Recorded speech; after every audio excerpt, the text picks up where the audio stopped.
for Boxing Social in association with Betfred, and I'm delighted to be joined by Kevin Barry here in Vegas after Canelo Triple G3. Canelo has got the win. What did you make of that fight? Oh, I think it was a fair decision. You know, he won all the early rounds. After the first 6 rounds, I think Canelo was pitching a shutout, and at that stage it was looking very, very ominous for Triple G. He was really starting to look his age. He was looking his 40 years, and it looked like he just couldn't pull the trigger for a while. But as the fight went on, he had a little bit of glimpses of landing some punches on Canelo in the second half of the fight. And of course, you know, once he got his confidence up and Canelo started to tire in the later rounds, I think we saw Triple G probably win the 10th, 11th and 12th rounds. Of the 3 fights, how did you rate that one compared to the other 2? Well, I think what you have to remember, like they were, the first 2 fights were great fights. I think the third fight should have happened 3 years ago. And because it happened 4 years ago and Triple G was 40 and it had 4 fights in the last 4 years, and Canelo, as we know, has been fighting everyone, going up divisions, winning world titles. He's had 8 fights since they last fought. You know, because of that, I was never expecting the fight to be as good as it was. Look, the last 3 rounds were great. The last 3 rounds were exciting. The last 3 rounds got the crowd back into the fight. Before that, I could sort of, looking around, fortunately they had great seats. I sat in the front row tonight in the middle of the ring. People were sort of thinking, you know, this is very one-sided. Look, it crossed my mind after about 6 rounds whether or not Canelo's corner, whether Triple G's corner were thinking about, look, you know, you're not even in this fight. We're going to think about what's going on for you. But he turned it around and he finished like the real champion he is. You know, a guy who has made over 20 middleweight world title defenses, a fighter who's been one of the greatest fighters in boxing over the last decade, and he finished like a true champion and the great fighter that he is.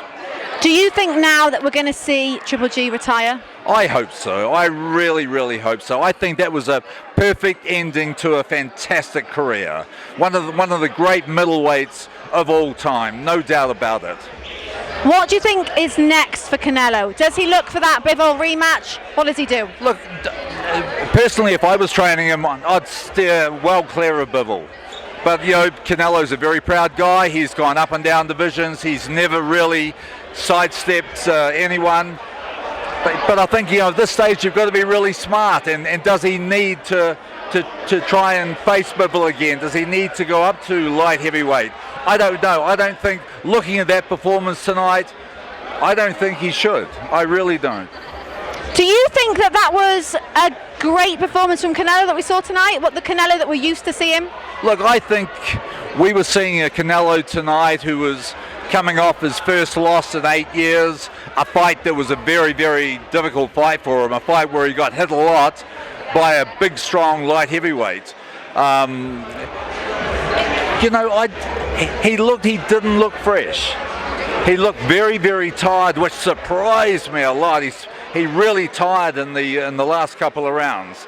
So I don't think it was one of his greatest performances.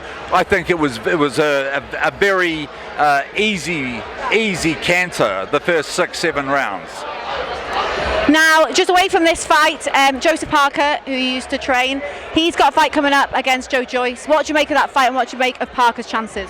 Look, it's a great fight. It's a great heavyweight fight, and it's a really tough fight for both guys. You know, it's a big step up for Joe Joyce.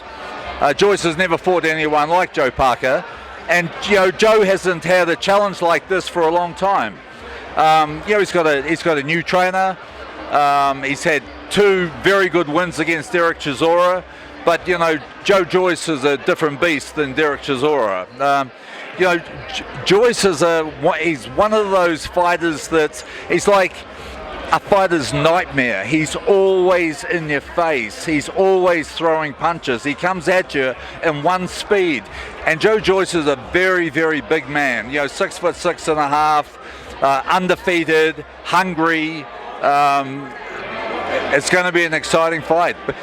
You look at Joe Parker, a very skillful fighter, a very clever fighter, a great mover, very fast hands, very high boxing IQ, and he's going to need the skills and the IQ against a machine like Joyce, who's just going to keep coming at him from the first bell till the fight's over. Yeah, it's going to be a great fight. Kevin, thanks for your time. My pleasure. Great to talk to you, And Alex. you.